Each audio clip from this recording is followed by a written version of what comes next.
Olá a todos e bem-vindos ao Sem Rastros. Eu sou a Luciana e aqui eu conto história de pessoas desaparecidas. A história de hoje é um pouco diferente do que eu costumo fazer aqui, mas é uma história muito interessante que eu só descobri semana passada. Eu comecei a ouvir esse podcast novo em inglês. Não é novo pra mim. Que chama Murder with My Husband, que significa assassinato com o meu marido. É um podcast muito legal. E eu ouvi essa história e eu achei uma história muito interessante, muito necessária de ser contada, por isso que eu quis trazer aqui. Ela envolve desaparecimento, mas não os desaparecimentos que eu costumo trazer, por isso que eu digo que é um pouco diferente. Como vocês podem ver pelo título, eu vou falar de violência doméstica, então se isso for um gatilho para você, talvez seja melhor não ouvir esse episódio, ou pelo menos esteja ciente de que o caso é praticamente todo sobre isso. Então, sem mais delongas, bem-vindos ao Sem Rastros. Hoje eu conto a história de Terry Genduza.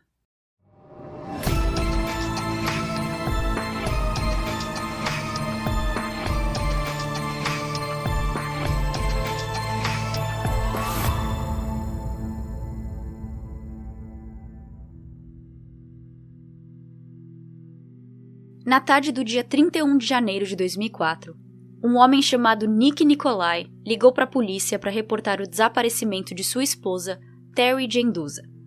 Nick falou que Terry foi buscar as duas filhas na casa do ex-marido David e que era para ela ter voltado horas atrás, mas ainda não tinha voltado. Ele deu o endereço de David para a polícia e deixou bem claro que se sua esposa estava desaparecida, David tinha que ter algo a ver com isso. Para entender o porquê Nick tinha tanta certeza de que David tinha feito algo contra Terry, nós temos que voltar no tempo.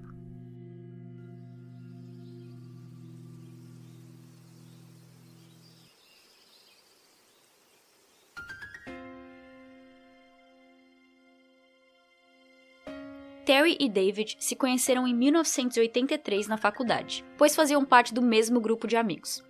Eles se formaram, cada um seguiu sua vida, e 12 anos depois, ainda pelos mesmos amigos, eles se reencontraram e reconectaram, começando a namorar em 1995. David era carinhoso, legal, engraçado, vinha de uma boa família e era ativo na igreja. Tudo que Terry podia desejar de um parceiro, David era. Quando chegou a hora de se casar, os dois também pareciam ser uma combinação perfeita.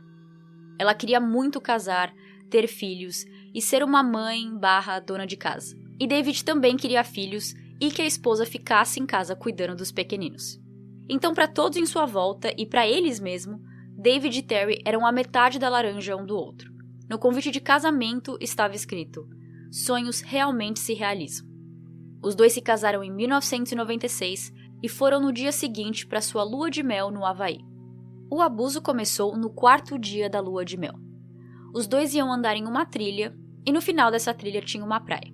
Terry colocou um biquíni e vestiu por cima uma roupa apropriada para caminhadas mais longas embaixo do sol. David disse que Terry deveria vestir apenas o biquíni, mas Terry disse que não. Eu não quero ser a única pessoa andando de biquíni na trilha. Eu vou com uma roupa normal e tiro quando a gente terminar de caminhar. David ficou muito bravo e ordenou que ela fosse só de biquíni. Terry riu, achando que seu marido estava brincando, começou a andar até a porta e disse: eu vou de roupa, e você, vai vir ou não? David então bateu 5 vezes com o punho fechado na cabeça de Terry. Essa foi a primeira vez que ele foi fisicamente abusivo com ela. Antes de se casarem, ela já havia notado alguns surtos de raiva e palavrões, mas nunca era direcionado a ela e ele nunca foi fisicamente agressivo com ninguém. O que ele costumava fazer era chamar outras pessoas de estúpido, imbecil, ou para mulheres ele gostava de chamá-las de vadias. Terry sempre pensou que nas poucas vezes em que ela estava presente nesses momentos agressivos, era porque David estava tendo um dia ruim ou de mau humor, mas nunca imaginou o que estava por vir. Ainda na lua de mel, Terry percebeu que aquilo não tinha sido um acidente que aconteceu apenas uma vez. Ela passou os próximos dias com a cabeça dolorida e quieta, sem falar muito com o próprio marido. No segundo dia de silêncio, David olha para Terry e pergunta: qual o seu problema? Por que você tá de mau humor? Terry não conseguia acreditar nas palavras dele. Você me bateu na cabeça 5 vezes e você está me perguntando qual é o problema? Ah, isso foi há 2 dias atrás. e você me fez fazer isso pelo jeito que estava agindo. Ele não sentia remorso ou culpa. Ele realmente acreditava ter feito a coisa certa. O que David acabou de fazer com Terry se chama gaslighting, que é quando o abusador ele faz dele a vítima e faz de você a pessoa culpada. Então, nesse caso, David só bateu em Terry porque ela fez algo com ele. Ela é a culpada nessa situação e ele é a vítima. É uma forma de manipulação da vítima, onde a vítima acaba questionando a sua própria sanidade, a sua própria cabeça, pensando: será que eu fiz isso mesmo? Será que eu mereci o que eu tomei? Isso é gaslighting. Quando eles voltaram do Havaí, Terry continuou a conhecer de verdade o homem com quem se casou. David gritava com ela se as toalhas não estavam dobradas do jeito que ele queria. Ele mandava ela ficar de porta aberta quando ia no banheiro ou tomava banho. Ela tinha muito medo do quando ele ia explodir, por qual motivo ele iria gritar e surtar com ela. O medo era tanto que quando um acidente acontecia, ela escondia a evidência. Por exemplo, uma vez ela deixou um copo quebrar. Para não deixar o David saber desse pecado mortal que ela havia cometido nos olhos dele, ela limpou todo o vidro quebrado e jogou na lixeira do vizinho. Terry logo percebeu que o significado de casamento para os dois eram totalmente diferentes. Para ela, significava estar numa relação com uma pessoa companheira, carinhosa e passar o resto de seus dias com o amor de sua vida. Para David, o casamento era uma ditadura onde a mulher fazia tudo que o homem mandava e que ele sempre tinha a última palavra. Nesse primeiro ano de casados, Terry ficou grávida e foi quando tudo ficou relativamente normal. David estava bem calmo durante esse período, mas assim que a filha deles nasceu, ele voltou a ser o cara abusivo que era, fisicamente e verbalmente. Isto é, o que o separava de ser abusivo com a esposa era a filha dentro da barriga. Agora que não tinha mais, ele podia ser à vontade. Ainda no primeiro ano de casamento, David e Terry tiveram uma briga tão grande que os vizinhos ouviram e chamaram a polícia. David estava batendo e arrastando sua esposa pelos cabelos. Ele foi levado para a delegacia, mas não foi preso e voltou para casa. Terry aceitou voltar sob a condição de que ele tinha que fazer terapia de casal e aulas de controle de raiva. David prometeu e Terry voltou, mas ele nunca participou de uma sessão sequer. O novo normal na vida de Terry eram se as coisas estavam quietas. Era um bom dia se ele não estava gritando. Era um bom dia se ele não estava reclamando de algo. Era um bom dia se ele não estava batendo nela. Terry não esperava mais dias felizes, ela só esperava dias quietos. Ela tentou manter a paz na casa e fazia tudo do jeito que David queria. Se ela tinha que mudar o jeito de dobrar uma roupa, ela mudava. Cozinhar com um tal ingrediente ao invés do outro, ela mudava. Tudo o que ela podia fazer para não despertar a ira de David, ela fazia. Mas Terry se tocou que não importa o quanto ela tentasse, David sempre ia achar algo de errado em algum lugar. Depois de ter sua primeira filha, Terry decidiu parar de trabalhar. E David também decidiu que ele era o mais novo contador da casa e que tudo que tivesse a ver com dinheiro tinha que ser monitorado por ele. David dava uma mesada de $25 por semana a Terry e ela tinha que mostrar recibos do que comprava com esse dinheiro. E tudo tinha que ser contabilizado. Nenhum centavo podia estar faltando. Na verdade, eles tiveram um problema por causa disso. Às 5 da manhã, em uma noite qualquer, Terry foi acordada aos gritos por David, dizendo que estava faltando 25 centavos nos recibos dela. Malamente acordada, ela começou a pensar e lembrou que tinha gastado uma moeda de 25 centavos em um daqueles brinquedos de cavalinho para a filha. E esse tipo de máquina não tem recibo. Então você tem que anotar e me entregar, David responde. Ele também queria saber tudo o que ela fazia. Aqui no recibo fala que você saiu do mercado às 3h25 da tarde, onde você estava entre 3h25 e 4 horas. Terry não tinha mais independência ou vontade própria. Sua vida era controlada por David. Mais uma vez, Terry saiu de casa e buscou refúgio na casa da irmã, pensando no que sua vida tinha se tornado e o que ela podia fazer a partir de agora. Para nós, é fácil dizer que ela devia terminar a relação e seguir em frente. Mas com uma filha entre eles e outra na barriga, Terry decidiu dar uma última chance. ela ligou para David e deu um ultimato, dizendo que se ele não fizesse terapia, ela não ia voltar. Dessa vez, David foi junto com Terry na terapia de casal, e lá, o pastor o aconselhou a fazer o curso de controle de raiva, assim como Terry já tinha pedido antes. De primeira, ele até aceitou, mas quando ficou sabendo que o nome do lugar, da empresa, onde ele tinha que fazer esse curso, continham as palavras Centro de Mulheres, ele se negou a ir em frente. Segundo o livro sobre esse caso, David não ia fazer nada em um lugar comandado por mulheres, porque na sua visão, todas eram vadias lésbicas que querem que as mulheres se divorciem de seus maridos. Aqui nós também descobrimos o porquê, no começo de sua relação com Terry, ele disse que queria sua esposa em casa cuidando dos filhos. Era porque sua visão de mundo parou em 1920 e David realmente acreditava que mulheres não serviam para trabalhar. E claramente, mulher dele não faria isso. Quando David saía para trabalhar, Terry ficava em casa cuidando das filhas, mas ainda podia sair para caminhar com as crianças, ir no mercado, entre outras coisas. Isso também não agradava a David. Ele instalou uma fechadura na casa pelo lado de fora, que só dava para ser aberta por dentro com chave. Quando Terry reclamou, David disse que a chave ficava pendurada ao lado da porta, mas nos dias em que ele saía para trabalhar, ele levava a chave. Em uma das inúmeras brigas que eles tiveram, Terry teve que fugir de David pela janela do banheiro, já que não podia sair de casa pelas portas. Em outra briga, ela precisou se esconder no porão. Ao deitar contra uma das paredes do porão, se escondendo atrás de várias caixas, ela mais uma vez contemplou o que sua vida tinha se tornado. Enquanto aproveitava alguns segundos de calmaria e silêncio, ela chegou à conclusão que não existia mais segundas ou terceiras chances. Ela tinha que sair dessa vida, principalmente agora que tinha 2 filhas para cuidar. Seu momento de paz foi interrompido quando David a achou e a puxou para cima pelos cabelos, arrancando um tufo de sua cabeça. O mais horripilante disso tudo é que com uma mão ele batia em Terry. Com a outra, ele segurava uma das filhas no colo. Desde que as 2 filhas nasceram, David começou a usar esse método para que Terry não revidasse ou pensasse em fugir com as filhas, já que ele estava segurando uma delas. Nas minhas fontes, 2 histórias aparecem como sendo a gota d'água para Terry se separar de David, então eu vou contar as 2.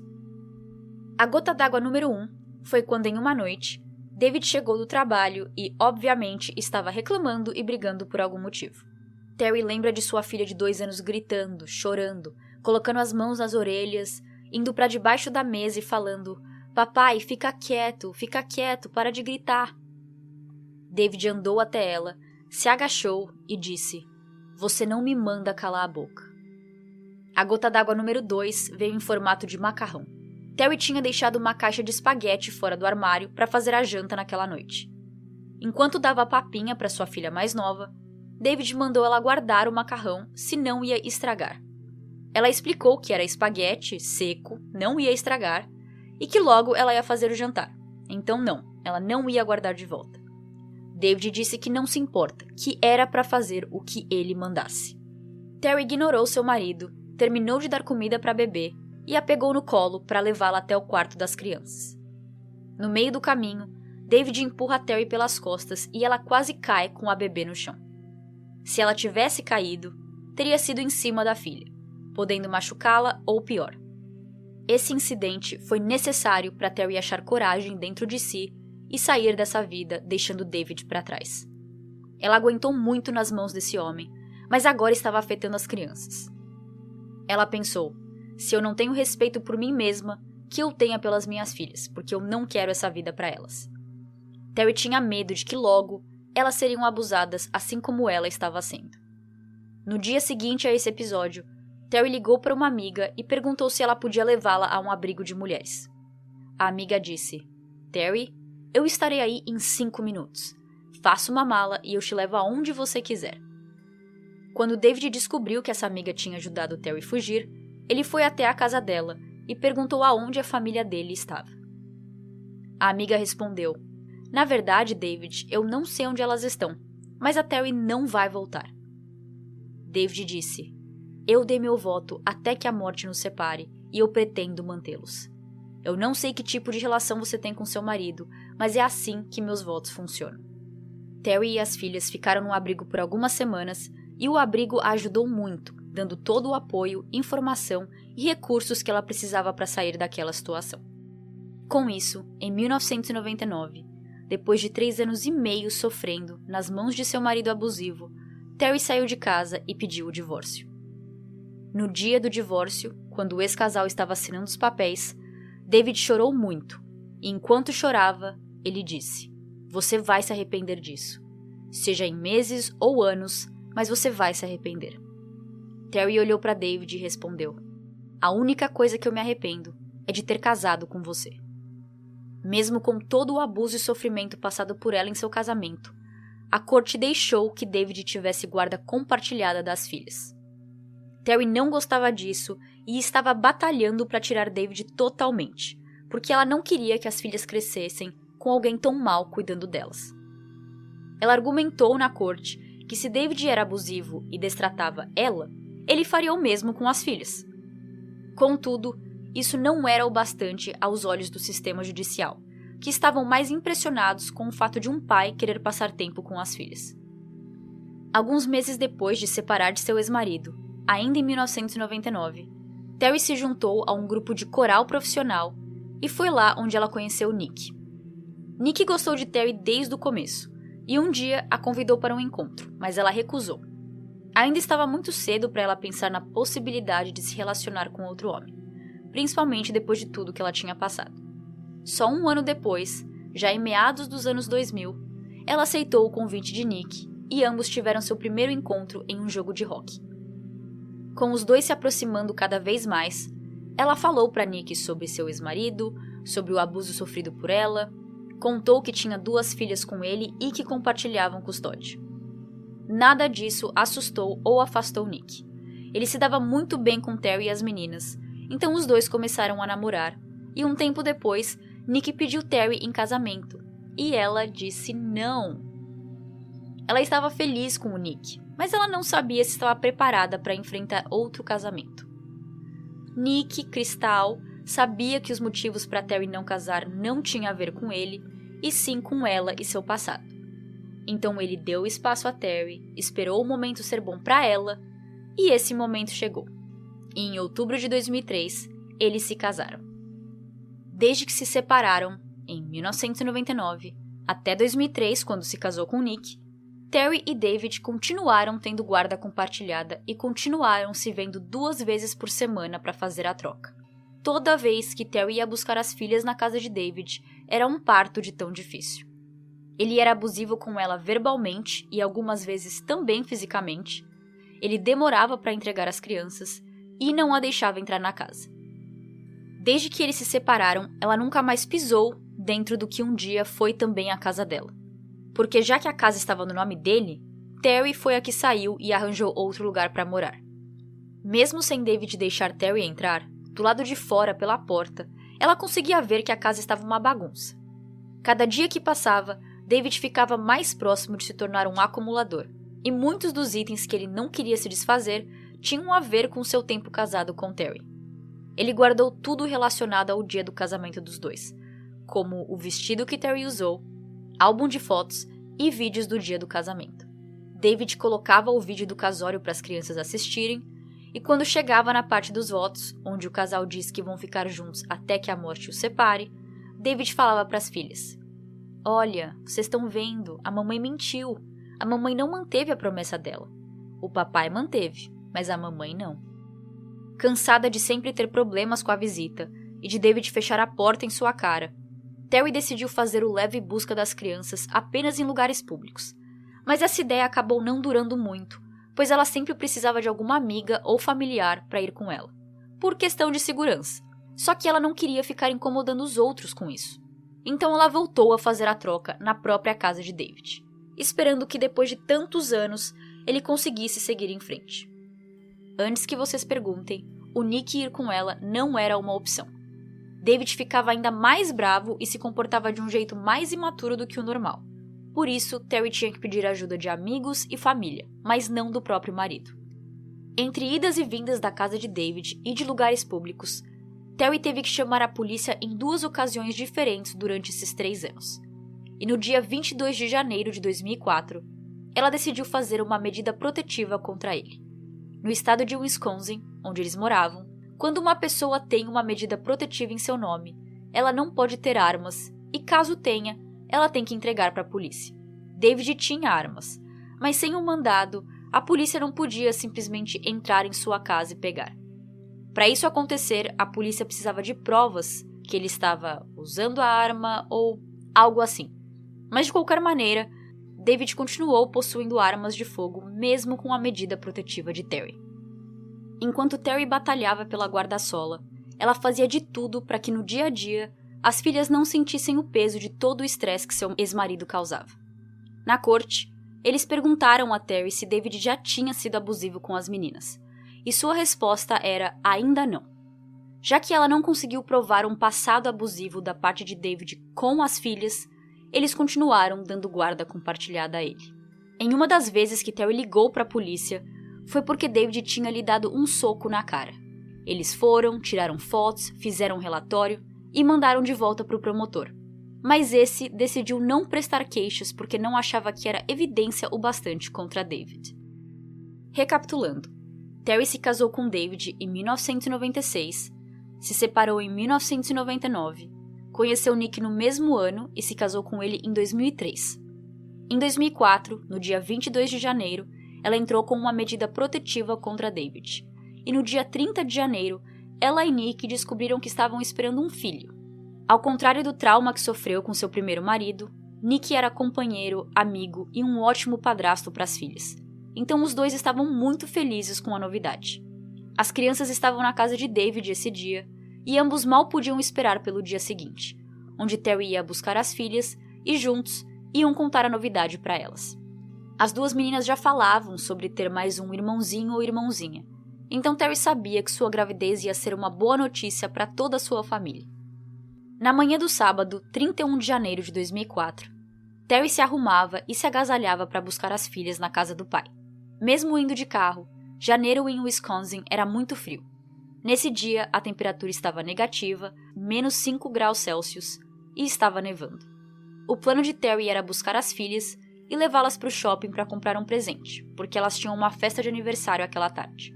Terry ligou para David e disse: "Eu vou estar aí às 10 da manhã. Por favor, não atrase.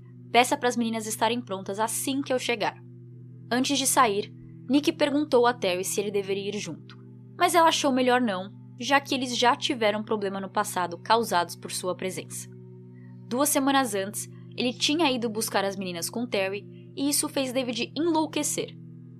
Ele começou a gritar: "Saia da minha casa e leve sua vadia com você. Eu vou trazer a minha arma e eu acabo com vocês dois.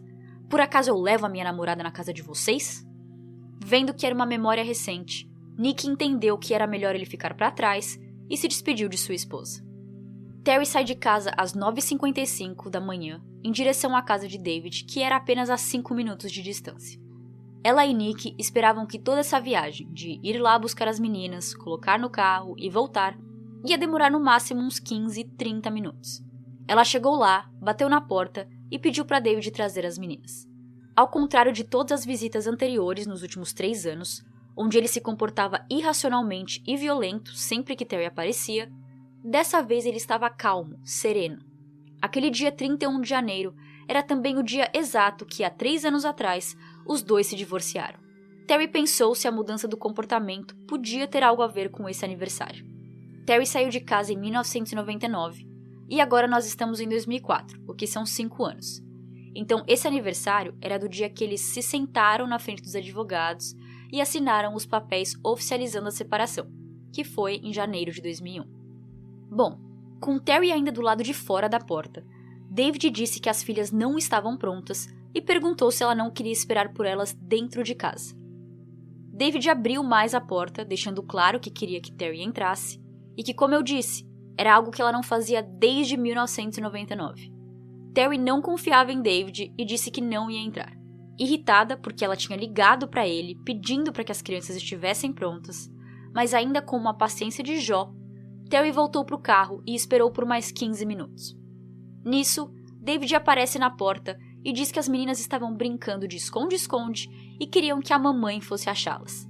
É claro que Terry achou aquilo muito estranho, mas primeiro, ela estava com frio. Segundo, ela estava com pressa. E terceiro, e mais importante, ela sabia que suas filhas adoravam brincar de esconde-esconde e não queria decepcioná-las.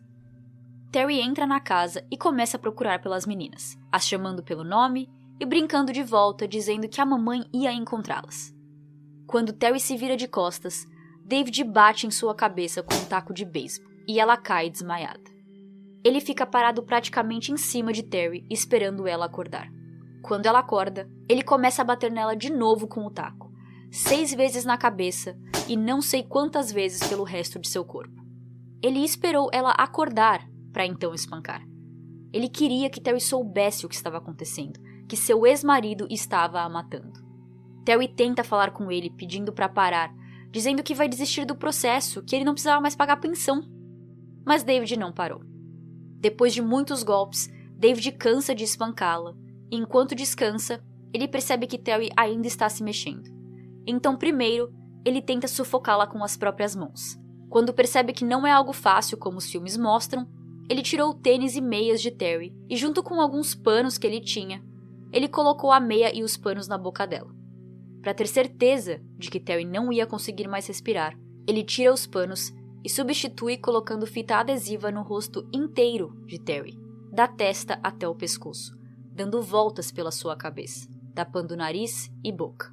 Ele prende as mãos e pés dela com a fita adesiva e, por tudo que ele tinha feito com o corpo de Terry até então, a calça dela começou a deslizar, e nisso David tirou a calça, a deixando apenas de calcinha na parte de baixo de seu corpo.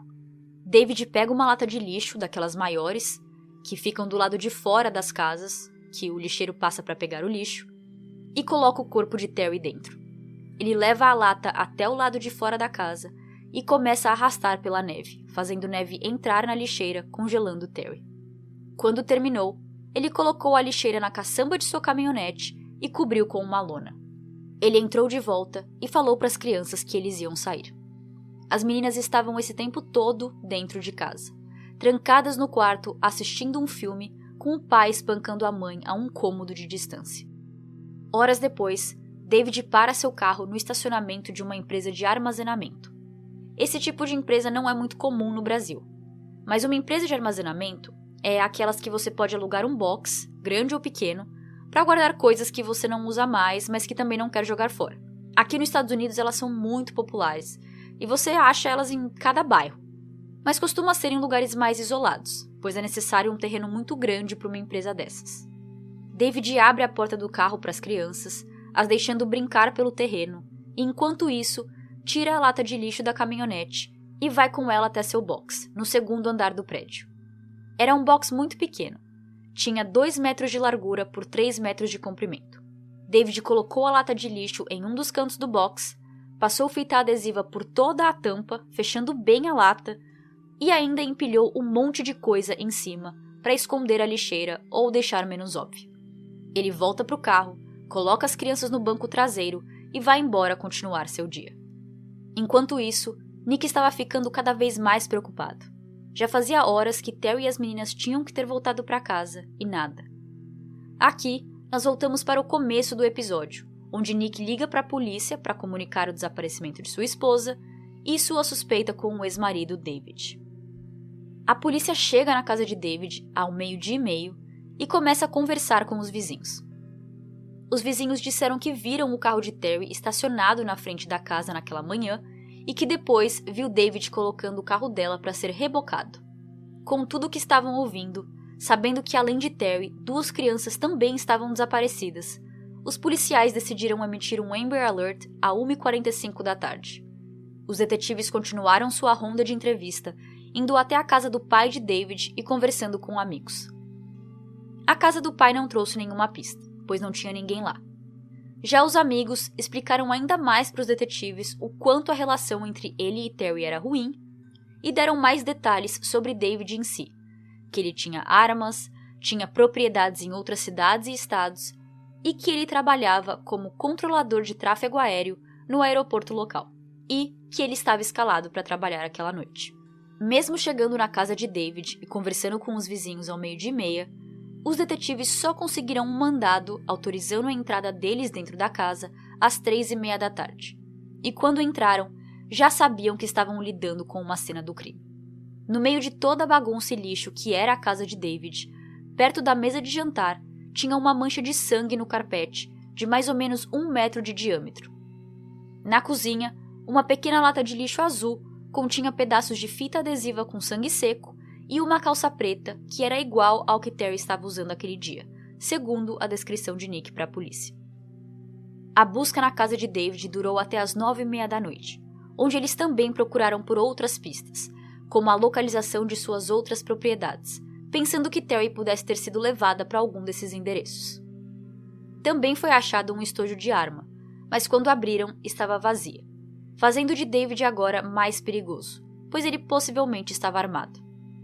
A polícia encontrou o carro de Terry perto de uma das muitas propriedades que David tinha. Já estava ficando de noite e Terry e as crianças ainda estavam desaparecidas, e a polícia queria mais do que nunca falar com David. Policiais vão até o aeroporto e esperam que David apareça para seu turno.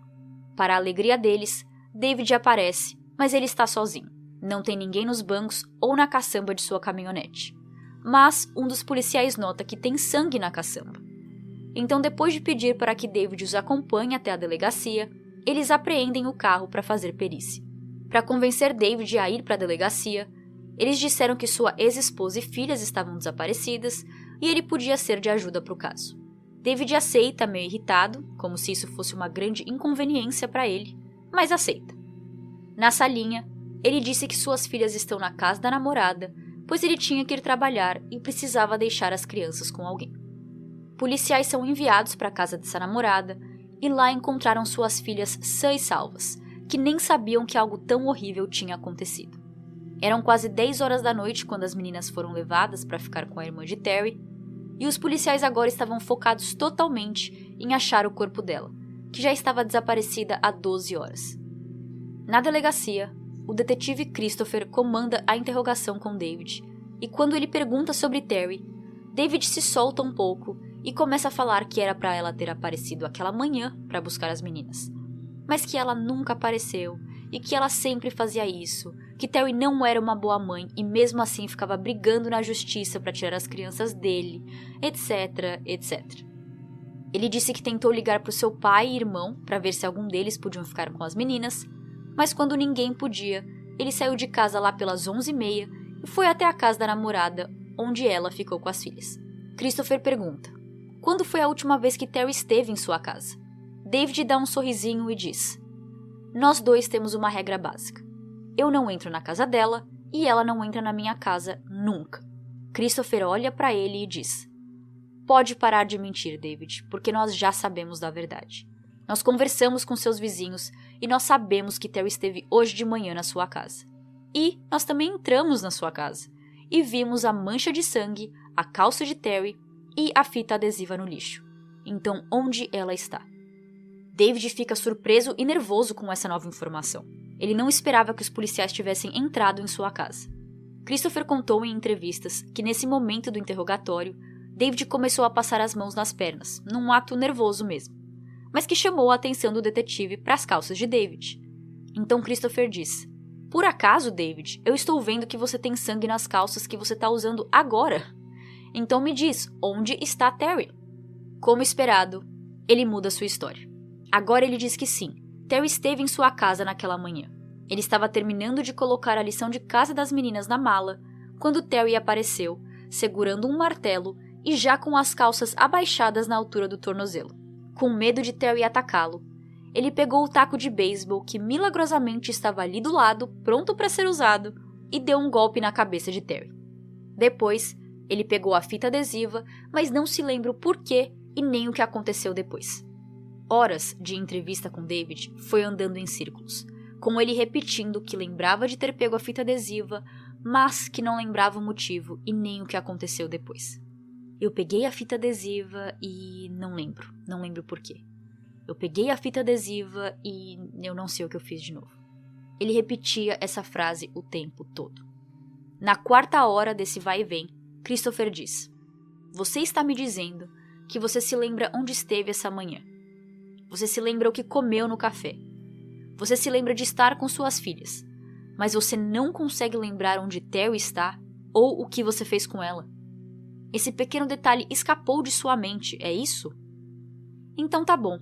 Me diz de novo, David, que horas Terry chegou na sua casa hoje? Ele responde às 11 da manhã.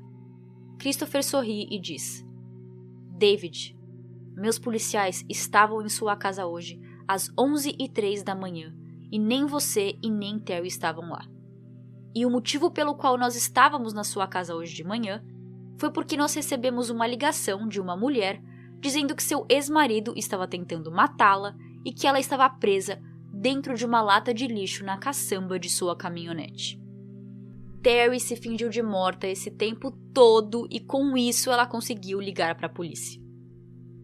Ela conta que quando acordou da paulada do taco de beisebol, David estava em cima dela, de pé, e dizia para ela não fazer barulho, pois as crianças estavam no quarto. Enquanto ele continuava espancando com o taco, Terry não fez barulho, pois mesmo no meio disso tudo, ela pensou o que os seus gritos podiam ser traumáticos para suas filhas, e ela não queria isso. Terry percebeu que David estava se cansando de tanto bater nela, e nesse momento ela ficou com um misto de sentimentos. Ela estava desejando para que ele tivesse um ataque cardíaco e desmaiasse, mas ela também não queria que ele caísse em cima dela, a sufocando. Mas David não caiu. Ele se sentou, descansou, e quando viu que ela não morreu das pauladas, David tentou sufocá-la com suas mãos em seu pescoço. Ele falava, para de respirar, como se fosse mais uma de suas ordens e que era para ela obedecer. David começou a passar fita adesiva no rosto de Terry e ela pensou que agora sim seu fim tinha chegado. Como ela ia respirar? Mas com muita sorte, ela conseguiu um buraquinho de ar entrando e saindo perto de sua boca e nariz, e ela tomou muito cuidado para respirar levemente, para que David não percebesse. Quando ele estava colocando fita ao redor dos pés dela, a calça dela começou a cair, e ele disse: não faça isso parecer algo que não é. Por que você faria suas calças caírem? O que David quis dizer é que ele não queria que aquilo aparentasse que ele tinha estuprado Terry. Isto é, assassinar, tudo bem, mas Deus me livre alguém achar que ele estuprou alguém. E por isso, na história para o detetive Christopher, David disse que Terry estava segurando um martelo com as calças abaixadas, porque ele sabia que os detetives tinham encontrado a calça, e ele não queria ninguém pensando que ele era um estuprador. Em seguida, ela ouve ele arrastar algo grande e pesado para a sala, e percebe que ela será colocada dentro de algum container, que nós sabemos agora ser a lata de lixo. Mesmo toda espancada, com braços e pés amarrados e cabeça tampada, Terry conseguiu raciocinar. Ela percebeu que pela sua posição, David ia colocá-la de cabeça para baixo na lata, e ela ia acabar sangrando até a morte. Com o pouco de força que tinha, quando David estava colocando dentro da lixeira, ela se mexeu um pouco e conseguiu ficar com a cabeça para cima. Ela estava numa posição fetal, então bem encolhida e apertada dentro da lata. Eu acho que aqui David sabia que Terry ainda estava viva, já que ela estava se mexendo, mas ele deve ter pensado que ela estava no processo de morrer e com o que ele estava prestes a fazer, ela com certeza não ia aguentar. Terry sentiu a diferença no ar quando ele levou a lata de lixo para fora de casa. E antes de colocar neve dentro, ele girou a lata por um tempo, porque ele sabia que Terry ficava tonta facilmente. Talvez esperando que isso fosse matá-la mais rápido ou fazê-la desmaiar. Além de tonta, ela começou a sentir frio, vendo que David estava enchendo a lixeira com neve. Ela estava usando apenas uma blusa e jaqueta nesse momento, então toda sua perna estava em contato direto com a neve. Ele a coloca atrás da caminhonete e ela ouve seus passos voltando para casa. Assim que ele faz isso, Terry consegue alcançar o bolso de sua jaqueta com as mãos amarradas e pega seu celular. David não tinha visto o celular dela na jaqueta, por isso ela ainda o tinha. Em 2004, os celulares não eram touch, e Terry tinha um Nokia azul que muitos de nós tivemos como nosso primeiro celular. Nesses modelos antigos, por não ser touch, você podia sentir os botões, mesmo sem vê-los. Terry apertou 3 números, 911, clicou em ligar e rezou para que tivesse apertado os botões certos. Segundos se passaram e uma atendente respondeu: 911, qual sua emergência? Terry estava tão feliz de ter acertado, mas ela mal conseguia respirar e falar. Então, ao invés de tentar explicar toda a situação, ela só repetiu o endereço de David. 26841 Oak Ridge Drive. 26841 Oak Ridge Drive. A atendente pergunta se Terry está com dificuldade para respirar e ela diz que sim. Terry desliga, David volta para o carro agora com as crianças e começa a dirigir. Ela então ouve sirenes de polícia chegando perto. E por dentro ela está comemorando, ela vai ser resgatada. Mas as sirenes começam a ficar cada vez mais baixas até não existir mais. Terry entendeu o que tinha acontecido. Ela tinha dado o endereço da casa de David e não o modelo do carro ou que ela estava na caçamba dele naquele momento. Ela pega seu celular de novo e dessa vez liga para Nick. Mal conseguindo falar, ela explica que David a sequestrou e está tentando a matar. Nick fala, desliga e liga para a polícia. Eles podem ajudar a rastrear o seu celular ou o carro dele. Liga para a polícia.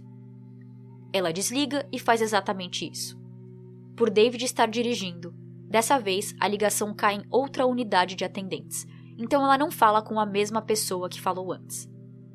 Ao contrário da primeira moça que levou Terry a sério e entendeu que ela estava com dificuldade para falar, a atendente de agora acha que Terry está passando um trote. Essa ligação é frustrante. Terry está explicando que seu marido está tentando a matar, que ela está na caminhonete dele e que suas mãos e pés estão amarrados. A mulher fala, se suas mãos estão amarradas, como você está falando no celular? Terry não responde. Ela está tentando usar toda a sua força para conseguir respirar e ficar acordada. Então, quando passa alguns segundos sem Terry responder, a mulher diz, você quer falar comigo ou quer ficar respirando profundamente?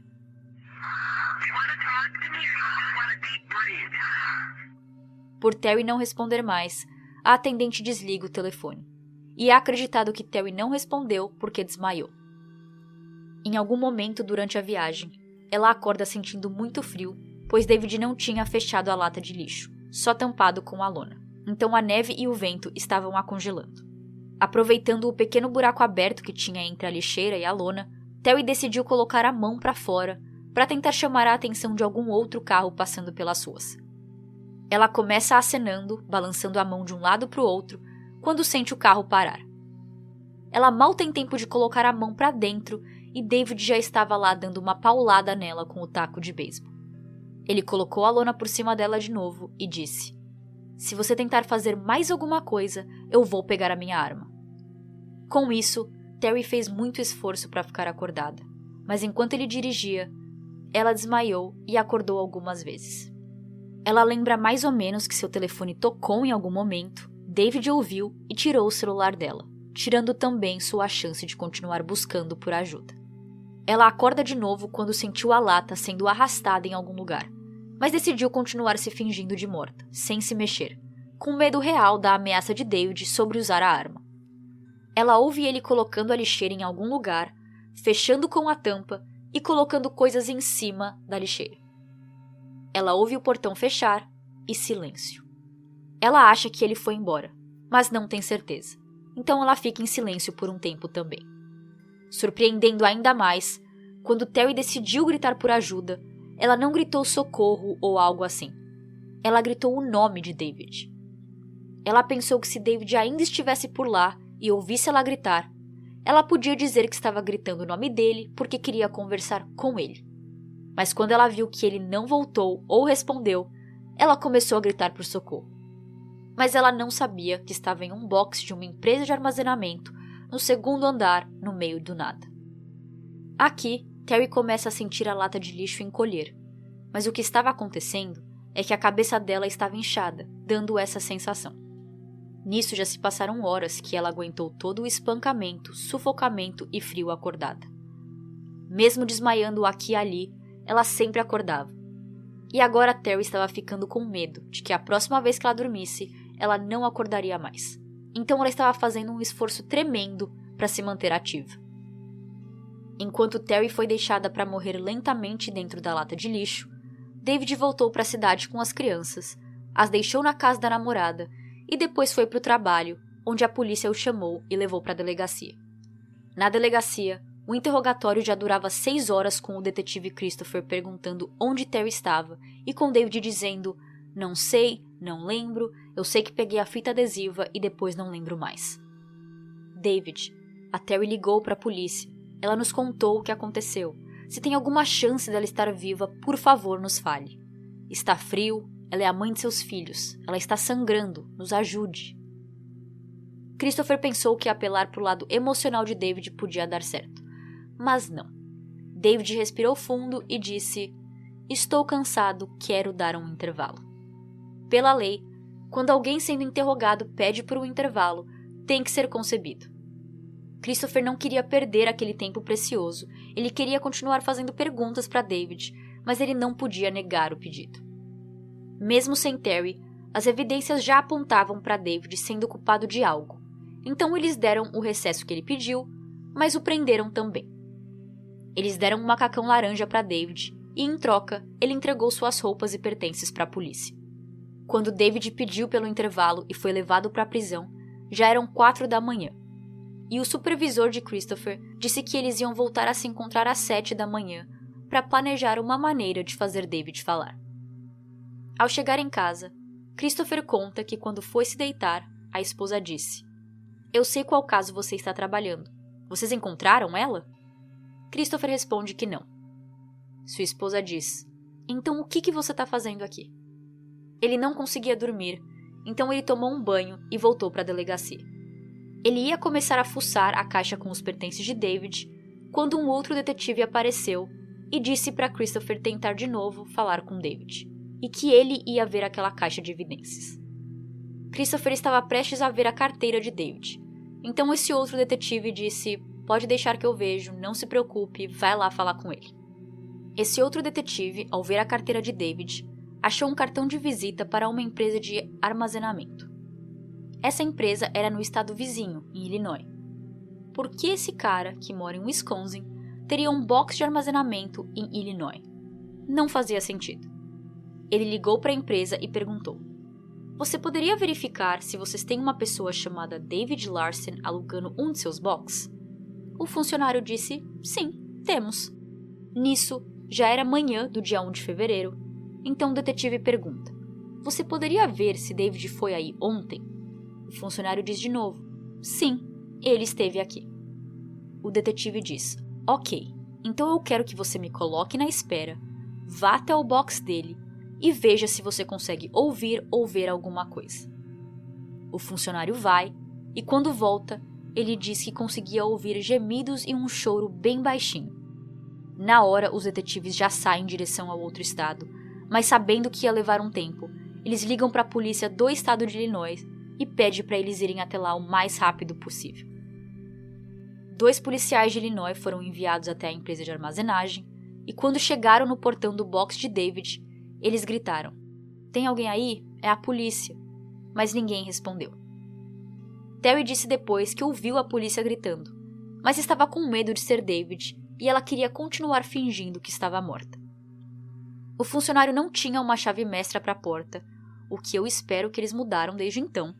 Então os policiais quebraram o cadeado e entraram. O local estava escuro e muito frio. Não tinha nenhum tipo de aquecedor naquele lugar e Terry já estava lá há 18 horas. Os policiais viram o taco de beisebol no box, perto da entrada. Eles viram a lixeira e perceberam que era o único lugar ali que cabia um corpo dentro. Eles tiraram tudo de cima, abriram a lixeira e lá estava Terry, irreconhecível. Um dos 2 policiais disse que tinha visto fotos de Terry, mas nas condições que eles a encontraram, ele não sabia quem era. Além de ter cabelos longos e uma voz mais fina, ele nem conseguia distinguir o gênero da pessoa. A cara de Terry estava inchada, os olhos estavam fechados também por inchaço e tinha muito sangue em todo o seu corpo. A primeira coisa que ela disse foi: "Minhas filhas estão bem?" O policial respondeu que sim e os paramédicos a colocaram em uma maca.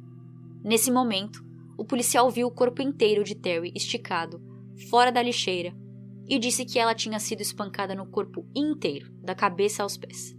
Ele até achou que ela estava usando meias, mas percebeu que o preto dos pés era queimadura causada pelo frio. Terry foi colocada na ambulância E essa é a última coisa que lembra antes de desmaiar. À 1h30 da tarde, Nick recebeu a ligação que tanto esperava da polícia, dizendo que tinham encontrado Terry com vida e que já estavam cuidando dela. De volta à delegacia, o detetive Christopher entrou na sala de interrogatório e disse: "David, você pode relaxar. Nós a achamos." David responde dizendo não saber o que o detetive estava falando. "Sabe sim, David. E a melhor parte é que ela está viva, então ela vai testemunhar contra você." David coloca o rosto entre as mãos e começa a chorar, sabendo que era seu fim. No hospital, médicos disseram que a única razão pelo qual ela sobreviveu 26 horas, desde a hora que ela apareceu na casa de David até a hora que ela foi resgatada, foi porque ela se fingiu de morta nos momentos certos. Eles acreditam que se ela tivesse sido espancada mais uma vez com o taco, ela não teria sobrevivido. Terry estava com a pressão sanguínea muito baixa, seu coração e respiração estavam devagar, e a temperatura de seu corpo era de 28 graus Celsius, quando o normal para o corpo humano é de 36. Abaixo de 35 é considerado hipotermia, e os médicos também disseram que ela estava apenas a 1 hora de distância de morrer por hipotermia. Terry tinha muito trauma cerebral, por todas as pancadas que levou, e os 10 dedos dos pés teve que ser amputados por causa de queimadura pelo frio. Uma cirurgia foi feita para reconstruir seu crânio, e ela também demorou 1 semana para conseguir enxergar, pois esse foi o tempo que demorou para os seus olhos desincharem.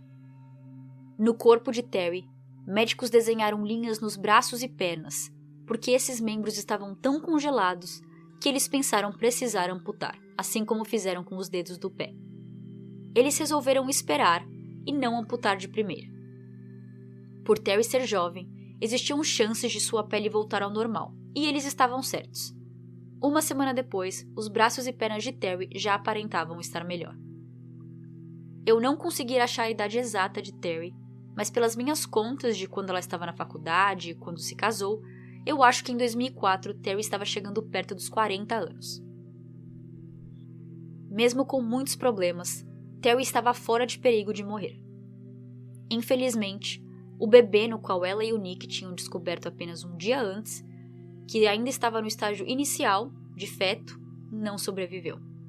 Terry lembra de acordar no hospital e a enfermeira dizer que precisava cortar seu cabelo para alguns procedimentos.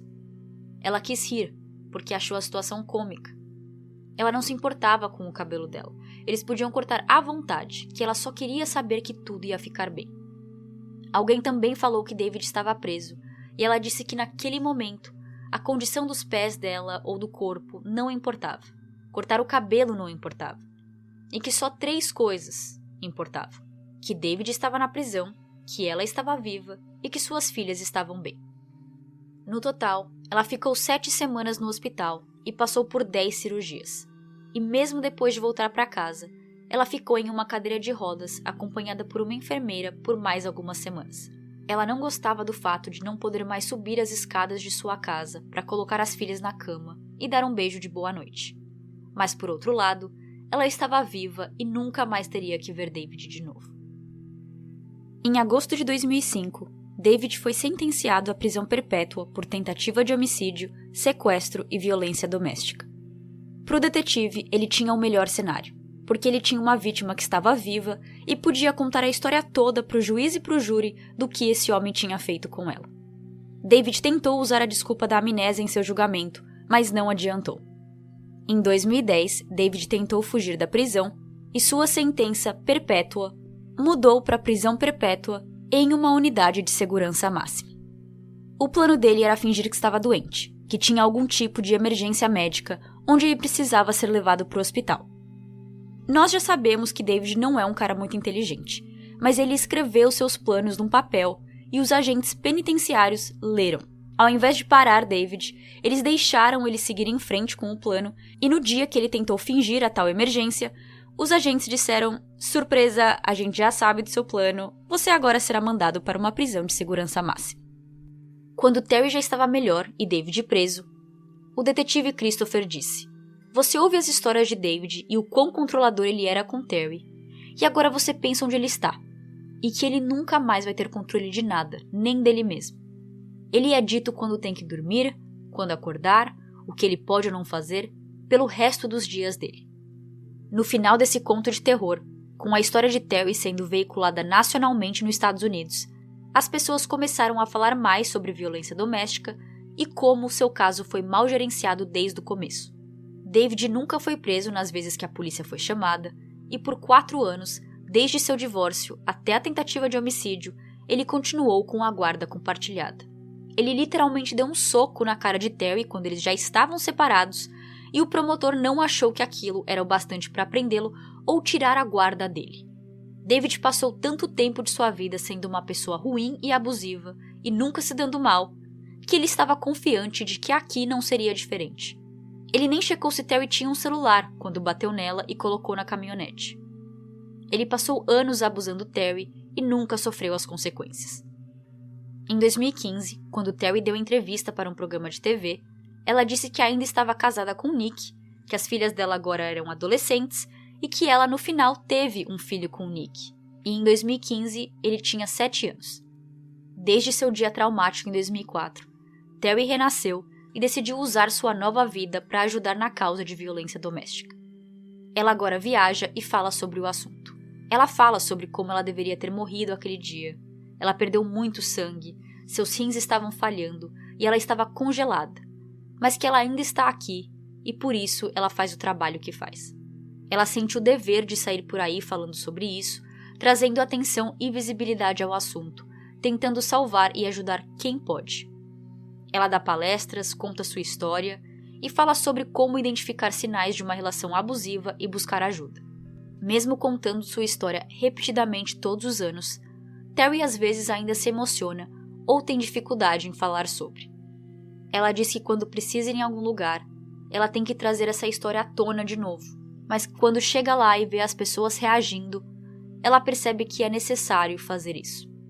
Nessas palestras, ela conta sobre o começo de sua relação e os pequenos sinais que ela ignorou antes mesmo de se casar, como controle e isolamento. Ela fala que autoestima é um fator muito importante para o abusador ganhar poder sobre a vítima, e ela dá uma dica para pessoas nessa situação tentar não perder sua autoestima. Ela fala para as pessoas escreverem 5 coisas que elas gostam dela mesma. É para começar a frase com "eu sou" e completar. É para sentir orgulho do que você escreve. E assim, vai ser mais difícil para alguém tirar isso de você. Tá escrito no papel, é oficial, você tem prova de que você é essas coisas.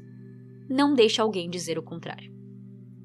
Em 2005, quando Terry começou a fazer palestras, seu público era todo feminino, e com o tempo, alguns homens foram aparecendo.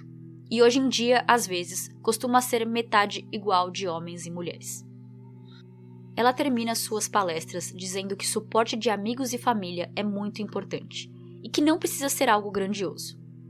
O simples fato de estar lá com um carro, pronta para dar carona quando precisar, ou um papel com o telefone de um abrigo, já dá forças para essas pessoas saírem dessas situações. Nos últimos 17 anos, a polícia de Wisconsin vem trabalhando com Terry para conseguir mais recursos para o assunto violência doméstica no estado. Alguma das ideias é melhorar o sistema de notificação de vítimas, que as mantém informadas da localização de seus abusadores e mais leis para proteger as vítimas em si. Também em Wisconsin, Terry ajudou a criar o SAFE Act, que remove armas das mãos de casas de abusadores. David ameaçou e quase a matou com a mesma arma que ele tinha antes dela entrar com a medida protetiva contra ele. Por mais que já existisse uma lei similar a essa em sua época, elas não eram rígidas. Os policiais não entravam na casa desses homens e tiravam as armas deles à força. Com essa lei de 2014, as autoridades não precisam mais de um mandado para confiscar armas de fogo.